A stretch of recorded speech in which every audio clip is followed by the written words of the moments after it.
아시아와 유럽, 북미 노선에서 7%의 시장 점유율을 차지하고 있는 해상 물류 운송 업체인 HMM 노조가 파업을 가결하고 내일 단체 사직서를 내기로 했습니다. 파업이 현실화하면서 물류 대란도 우려되고 있는데요. 파업의 배경부터 경제적 여파는 어떠할지 짚어보겠습니다. 다음 주제입니다. 가석방으로 풀려난 이재용 삼성전자 부회장의 무보수 경영 참여를 두고 논란이 일고 있는 가운데 김승현 하나그룹 회장이 취업 제한 기간 동안 그룹 계열사에 취업을 하고 보수까지 받았다는 의혹이 제기됐습니다. 취업 제한 명령의 실효성에 의문이 제기되고 있는데요. 오늘 경제일기에서 관련 내용 자세히 살펴보겠습니다.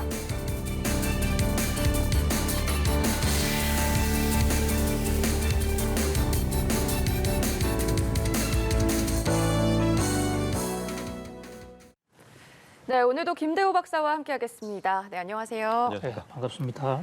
네, 앞서 보신 것처럼 또 이 HMM의 회원노조가 내일부터 사표를 내고 집단 이직하겠다라고 예고를 했습니다. 창사 이후 첫 파업이죠. 네, HMM 이러니까 좀 말이 좀 어렵지 않습니까? 네. 뭐 초콜릿 이름 같기도 하고요. 예. 이 회사가 원래 이름은 현대상선이었습니다. 현대중공업이 만든 것이죠. 정주영 회장이 살아생전에 만든 현재 남아있는 우리나라 해운회사 중에서는 가장 큰 건데요. 저게 2017년에 사실상 내부 도산을 해서 지금은 이제 부실기업 정리가 돼서 산업은행이 정부가 출자하고 있는 산업은행이 대신 관리하고 있어요. 네. 1만 톤, 1만 TEU급 이상의 대형 컨테이너 배를 가지고 있는 우리나라의 유일한 해운 회사인데요. 요즘 수출 경기가 굉장히 좋기 때문에 배를 사용하려고 하는 수출업자, 수입업자 굉장히 많거든요. 예. 근데 좀 저기서 파업의 빨간불이 깜빡깜빡하고 있습니다.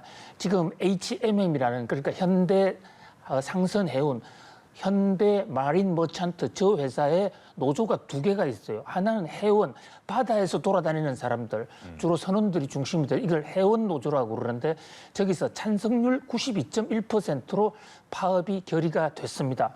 또 육상 노조가 있거든요. 육상에서 지원하는 예. 그쪽도 이제 곧 파업 투표를 하는데 여기도 가결될 가능성이 높지 않을까 이렇게 됩니다. 그렇게 되면 우리나라에 사실 유일한 초대형 해운사가 멈추게 되고 그렇게 되면 우리나라의 수출이 큰 차질을 빚지 않을까. 그 수출에 목을 메고 있는 중소기업 또 대기업들 시름이 깊어지고 있는 지금 그런 상황입니다. 그러니까요. 주식시장에서는 흠슬라라는 별명도 있었는데 내부는 지금 이렇게 좀 어려운 상황에 직면해 있습니다.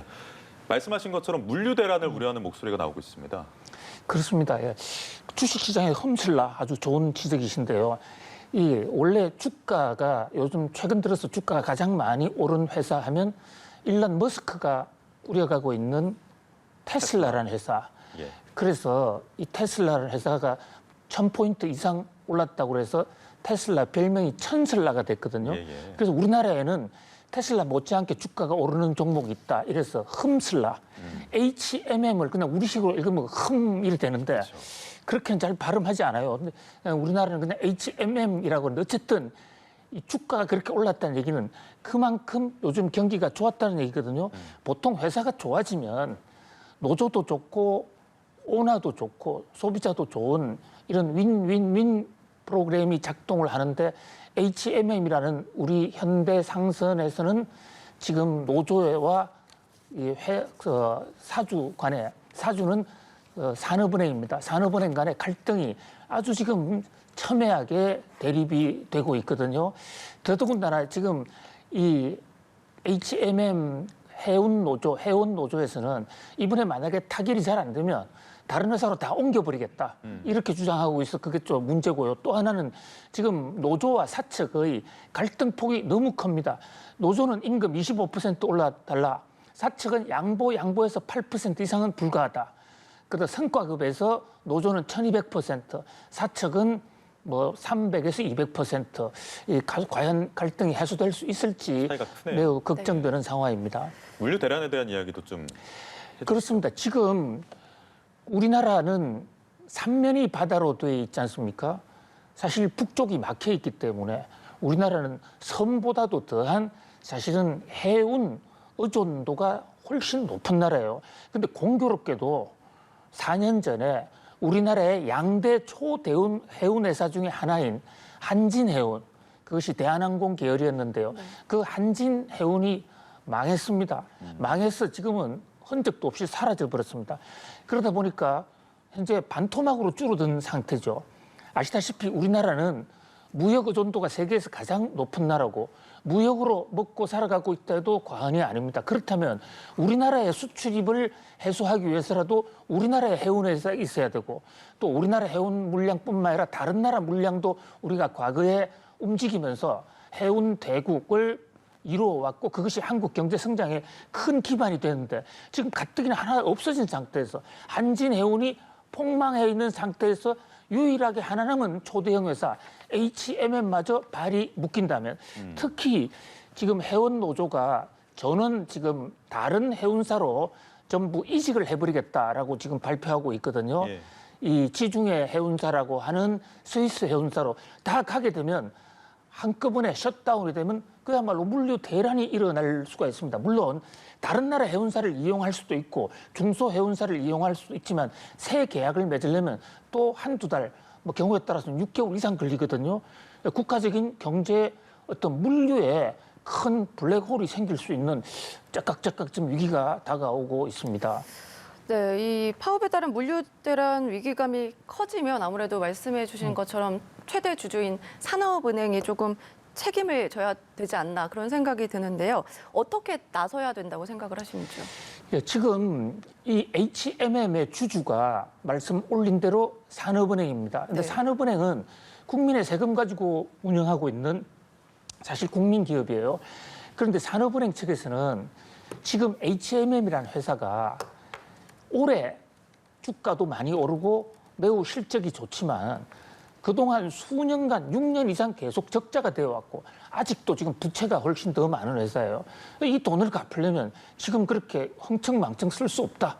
이거 이유로 하나로 해서 노조의 지금 임금 인상 요구를 거부하고 있고요. 예. 또 하나는 산업은행은 문제가 된 한국의 기업인 문제아 기업들은 산업은행이 다 지금 주주로 갖고 있거든요. 국민 예. 세금을 투자해가지고 그렇죠. 공적 기금을 넣어서 지금 산업은행이 꾸려가고 있는데 만약에 지금 HMM 현대 상선이 조금 잘 된다고 여기에다가 어떤 급여 파티를 하면 안 되고 있는 다른 많은 또 다의 문제아들 여기도 연달아 지금 노조 파업이 일어나지 않겠는가. 그래서 좀 이해를 해달라. 이렇게 지금 간곡하게 부탁을 하고 있는가 하면요.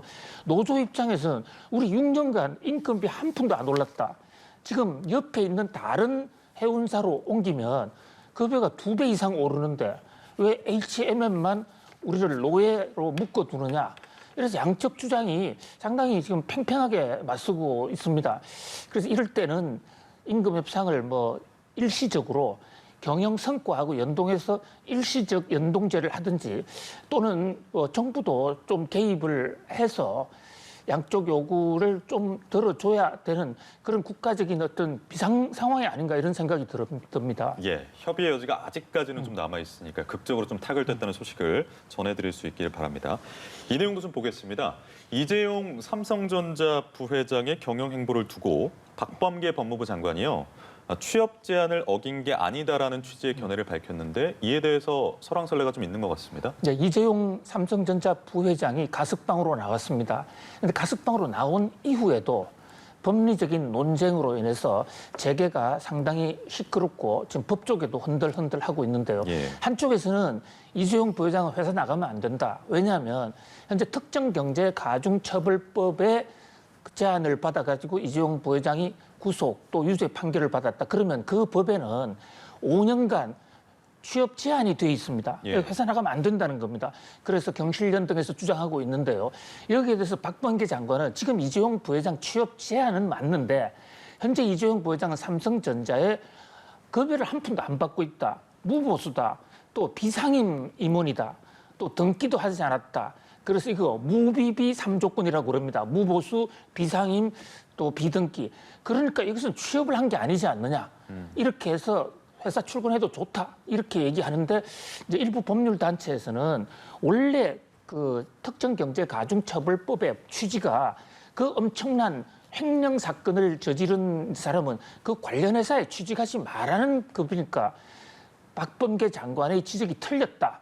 이렇게 해서 팽팽하게 맞서고 있고 참여연대 또 경제개혁연대에서는 지금 추가 고발을 했어요. 이 고발 현재 법계에 따르면 취업을 제한을 어기게 되면 징역 1년 이하의 징역을 받게 되거든요. 예. 또 이 문제가 지금 상당히 법리 논쟁이 상당히 커지면서 이재용 부회장도 지금 경영 재개를 제대로 하지 못하는 그런 깝깝한 상황이 이어지고 있는 것 같습니다.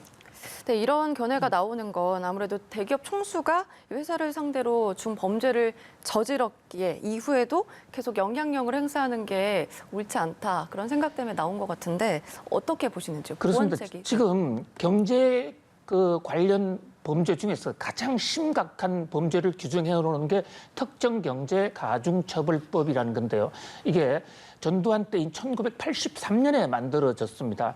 그래서 권력을 이용해서 돈을 빼먹는다든지 또 배임을 한다든지 외국으로 돈을 옮기다든지 이럴 경우에는 뭐 5억 원 이상의 범죄에 5억 원 이상 횡령을 했을 경우에 이제 3년 이상 징역을 때리기도 하고 또 그 사람이 능력이 있고 힘이 있는 사람이기 때문에 나오면 그 기업에서 저 범죄를 재범을 할 수가 있기 때문에 취업을 못하게 일정 기간을 묶어놨거든요. 예. 이제 묶어놨는데 현재 지금 이재용 부회장은 나가서 좀 경제를 살려달라라는 그런 취지란 말이죠. 그런데 이 취업 제한에 묶여 있는데 그러다 보니까 이제 법무부가 해석을 무보수니까 급여 안 받으니까 이게 무슨 취업이냐 예. 이러는데 참여연대나 이런 데서는 아니 무보수라 하더라도 급여 안 받고 지금 근무하는 사람들이 많습니다. 네. 예. 그게 왜 취업이 아니냐 이렇게 팽팽히 맞서고 있는데 여기에 대한 대안으로서는요. 그 특정경제가중처벌법상에 법무부 장관이 취업 승인을 하면 저 굴레에서 빠져나올 수가 있거든요. 그러니까 정말 경제를 위해서 이재용 부회장을 석방했다면 법무부 장관이 취업 제한 규정을 해제를 하든가 해야지 지금 법률이 애매한 규정을 가지고 저렇게 싸우다 보니까 법적으로 서로 논쟁만 벌이게 되고 비생산적인 논쟁으로 인해서 재계도 안으로 골마 들어가는 그런 부작용이 생기는 게 아닌가 그런 생각을 예, 해봅니다. 일단 지금 뭐 김승현 회장 사례도 주목을 받고 있잖아요. 관련해서 이야기할 게 있을까요? 그렇습니다. 이 대목과 이제 아주 대조가 되는 거죠. 자, 김승현은 이분은 한화그룹의 회장님이신데요. 이분은 2017년도 당시에 똑같은 특가법 위반으로 집행유예를 받았습니다. 집행유예의 경우에도 2년간 취업 제한을 하게 돼 있거든요. 그동안 김성현 하나 회장은 자기는 취업 제한 규정에 따르기 위해서 회사에 근무하지 않았다. 이렇게 주장을 해왔는데 어제 이 김성현 회장이 그 취업 제한 기간 중에 한화테크윈이라는 한화 자회사에서 근무하면서 매월 수억 원씩 그러니까 도합 수십억 원의 급여를 받아온 사실이 드러난 거예요. 그러니까 일각에서는 김성현 회장이 법을 위반했다. 이거 사법 처리를 해야 된다. 이렇게 지금 주장하고 있거든요. 그런데 이목에 대해서는 이제 하나는 지금 그래픽에 나오고 있지만 하나테크윈이라는 게 원래 삼성정밀로부터 사온 겁니다. 그러니까 사건이 일어났던 2004년에는 한화에 있던 기업이 아니다. 뒤늦게 인수를 한 거니까 직접적인 관련이 없는 회사다. 이렇게 주장을 하고 있는가 하면 일부 법률계 법조계 일각에서는 원래 취업 제한은 영향력 있는 회사에 다 하지 말라는 거니까 사왔던 지금 뭐 있는 회사든 가리지 않고 하지 않아야 된다. 한화의 김성현 회장은 실정법 위반이다. 이렇게 주장하고 있고 특히 이제 법무부 장관의 논리에 따르면 무보수여야만 취업 제한이 아니다라고 이러는데 지금 보수를 받았지 않습니까? 그러니까 법무부 장관 박범계 장관의 해석에 따르더라도 하나는 명백하게 법을 어겼다라고 해석할 수 있는 소지가 있어요. 바로 이런 문제 때문에라도 특경법상의 취업 제한에 대한 규정은 좀 규정을 명확하게 할 필요가 있다. 법이 허술하다 보니까 이런 혼란이 생기고 있다. 이렇게 볼 수가 있습니다. 네, 오늘 여기까지 들어보겠습니다. 김대호 박사와 함께했습니다. 고맙습니다. 고맙습니다, 박사님.